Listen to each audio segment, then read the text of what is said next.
సద్గోష్ఠియే సిరీనొసగును సద్గోష్ఠియే కీర్తి పెంచు సంతుష్టిని నా సద్గోష్ఠియే ఒనగూర్చును సద్గోష్ఠియే పాపములను చెరచు కుమారా.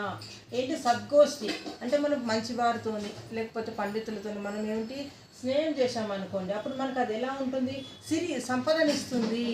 అంటే వాళ్ళ ద్వారా సంపద అంటే డైరెక్ట్ డబ్బులు ఇవ్వడం అని కాదు, కానీ వాళ్ళ యొక్క మంచి భావాలను మనం అలవర్చుకుంటే లోకంలో మనము మంచి పేరు తెచ్చుకోగలుగుతాము. అలాగే సద్గోష్ఠియే కీర్తి పెంచు. ఏంటి సద్గోష్ఠి ఏం చేస్తుంది, మనకి పేరు ప్రతిష్టలు చేస్తుంది.